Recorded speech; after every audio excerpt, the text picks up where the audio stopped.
राधे राधे दोस्तों, स्वागत है आप सभी का एक बार फिर से। दोस्तों, बैसाख माह चल रहा है। बैसाख माह की कृष्ण पक्ष की एकादशी को बरुथनी एकादशी के नाम से जाना जाता है। इस दिन भगवान विष्णु के बराह रूप का पूजन किया जाता है। इस दिन बराह भगवान का पूजन करने से अन्नदान और कन्यादान के समान पुण्य फलों की प्राप्ति होती है। यह व्रत सभी शारीरिक पीड़ाओं को भी दूर कर देता है। इस बार बरुथनी एकादशी का व्रत 16 अप्रैल दिन रविवार को रखा जाएगा। कहा जाता है जो भक्त इस दिन भगवान लक्ष्मी नारायण का पूजन एक साथ करते हैं, भगवान लक्ष्मी नारायण उन पर अति शीघ्र ही प्रसन्न हो जाते हैं और अपने भक्तों की सभी मनोकामनाओं को पूरा करने का वरदान प्रदान करते हैं। दोस्तों, आज की इस वीडियो में हम आपको एकादशी के इस शुभ संयोग पर करने वाला एक बहुत ही आसान और असरकारक उपाय बताने जा रहे हैं। इस उपाय को करने से भगवान लक्ष्मी नारायण की कृपा से धन संबंधी समस्याएं दूर हो जाते हैं। माँ लक्ष्मी की असीम कृपा प्राप्त होती है, जिससे घर में धन की कोई कमी नहीं रहती, घर में सुख समृद्धि बनी रहती है। भगवान लक्ष्मी नारायण की कृपा से जीवन में चली आ रही परेशानियां खत्म होती हैं और कष्टों से छुटकारा मिलता है। दोस्तों, यह उपाय आपको एकादशी की रात्रि को करना है, क्योंकि शास्त्रों में बताया गया है दिन की अपेक्षा एकादशी की रात्रि में की गई पूजा कई गुना अधिक पुण्य फलदायी होती है। इसलिए यह उपाय आप एकादशी पर संध्या काल के समय से रात में किसी भी समय अपनी श्रद्धानुसार कर सकते हैं। उपाय करने के लिए सबसे पहले स्नान कर स्वच्छ वस्त्र धारण करें। अगर आपने दिन में स्नान किया है तो उपाय करने से पहले आप अच्छी तरह से मुँह हाथ पैर धो लें और स्वच्छ वस्त्र पहनें। हो सके तो लाल या पीले रंग के वस्त्र पहनकर आप इस उपाय को करें। ध्यान रखें, काले या नीले रंग के कपड़े ना पहनें। अब दोस्तों, आप एक साबुत फूल वाली लौंग लें। जी हाँ दोस्तों, आपको इस बात का ध्यान रखना है कि लौंग साबुत होनी चाहिए, जिसमें फूल हो। टूटी हुई लौंग ना लें। और इस लौंग के साथ ही आप एक छोटी साबुत हरे रंग की इलायची ले लें। इलायची में भी आपको इस बात का ध्यान रखना है कि इलायची फटी हुई नहीं होनी चाहिए। आपको साबुत लौंग और इलायची लेनी है। अब आप इन्हें एक कटोरी में रख लें। अब अपने मंदिर के सामने आसन बिछाकर बैठ जाएं। अब आप भगवान श्री गणेश को प्रणाम करें, भगवान लक्ष्मी नारायण को प्रणाम करें। अब भगवान जी के सामने एक घी का दिया जलाएं और एक सुगंधित धूपबत्ती जलाएं। अगर आप संध्या काल पूजन के समय इस उपाय को कर रहे हैं तो पूजन के लिए जो आपने दिया जलाया है उसी दिए को जला रहने दें। उपाय करने के लिए आपको अलग से दिया जलाने की जरूरत नहीं है। दोस्तों, अब आप भगवान श्री हरि विष्णु माँ लक्ष्मी जी को हल्दी और कुमकुम से तिलक करें और भगवान जी को किसी फल मिष्ठान का भोग लगाएं। फल मिष्ठान ना हो तो शक्कर, मिश्री, बताशा आप किसी भी चीज़ का भोग लगा सकते हैं। भोग लगाने के पश्चात दोस्तों, ये जो लौंग और इलायची हैं, इन पर भी आप हल्दी और कुमकुम से तिलक करें। अब आप यह लौंग और इलायची दोनों उठाएं और भगवान जी के चरणों से लगाएं। इसके पश्चात इन्हें आप अपने दाहिने यानी कि राइट हैंड में रखकर मुट्ठी में दबा लें और फिर भगवान विष्णु जी के द्वादश मंत्र ओम नमो भगवते वासुदेवाय का 11 बार जाप करें।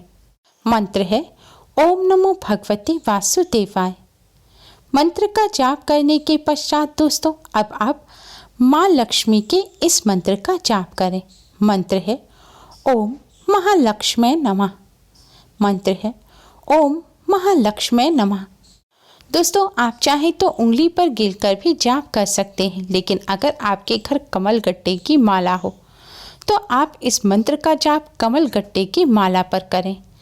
ऐसा करना अति शुभ रहता है। ऐसा करने से माँ लक्ष्मी अति शीघ्र ही प्रसन्न हो जाती हैं। दोस्तों, मंत्र का जाप करते समय आपको बीच में बोलना नहीं है, यानी कि लगातार 108 बार आपको मंत्र का जाप करना है, तभी माला पूर्ण होगी।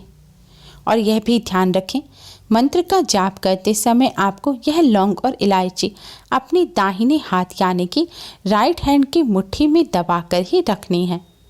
जाप पूरा होने के पश्चात अब आप यह लौंग और इलायची भगवान श्री हरि विष्णु माँ लक्ष्मी जी के चरणों से लगाएं और फिर भगवान विष्णु माँ लक्ष्मी जी के मंत्र से अभिमंत्रित इन लौंग और इलायची को आप एक पीले रंग के कपड़े में रखें। आपको एक छोटा सा पीले रंग के कपड़े का टुकड़ा लेना है। उसमें आपको यह लौंग और इलायची रखकर इसे सुई धागे की मदद से कपड़े को सिल देना है। आप एक छोटा ताबीज सा एक छोटा सा पाउच बना लीजिए और उसमें यह लौंग और इलायची रख लीजिए।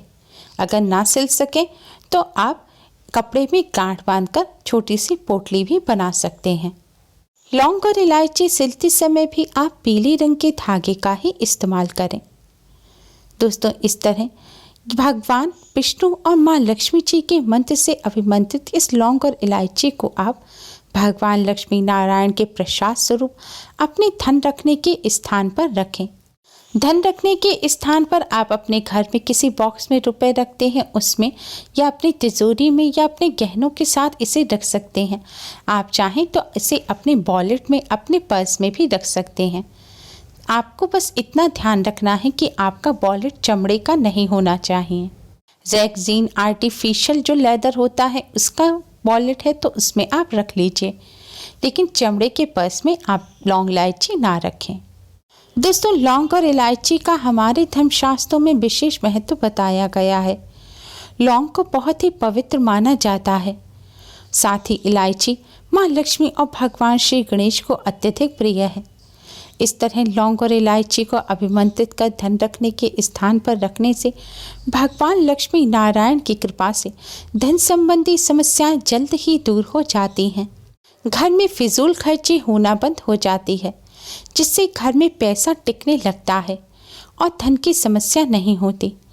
धन आवक के नए मार्ग भी खुलते हैं, धन में बढ़ोतरी होती है। साथ ही घर में चली आ रही परेशानियां भी दूर होती हैं, कष्टों से छुटकारा मिलता है और घर में भगवान लक्ष्मी नारायण की कृपा से सुख समृद्धि बनी रहती है।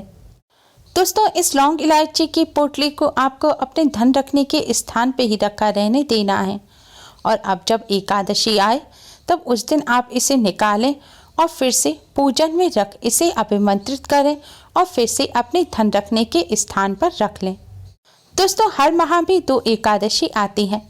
आपको हर एकादशी पर अभिमंत्रित करने की ज़रूरत नहीं है। आप एक माह में किसी भी एक एकादशी पर इसे अभिमंत्रित कर सकते हैं। दोस्तों, इस उपाय को करने के साथ ही कुछ बातों का विशेष ध्यान रखें। एकादशी के दिन आपने व्रत रखा है या नहीं भी रखा, तभी आज के दिन आपको जौ और चावल का सेवन नहीं करना चाहिए। सेवन के साथ ही किसी भी रूप में जौ और चावल का इस्तेमाल भी नहीं करना चाहिए। पूजन में भी चावल का इस्तेमाल ना करें, क्योंकि आज के दिन चावल को मांसाहार की श्रेणी में रखा जाता है और चावल का इस्तेमाल करना वर्जित होता है। एकादशी के दिन भगवान विष्णु को भोग लगाते समय भोग में तुलसी का पत्ता अवश्य ही रखें, क्योंकि तुलसी के पत्ते के बिना भगवान विष्णु भोग को स्वीकार नहीं करते।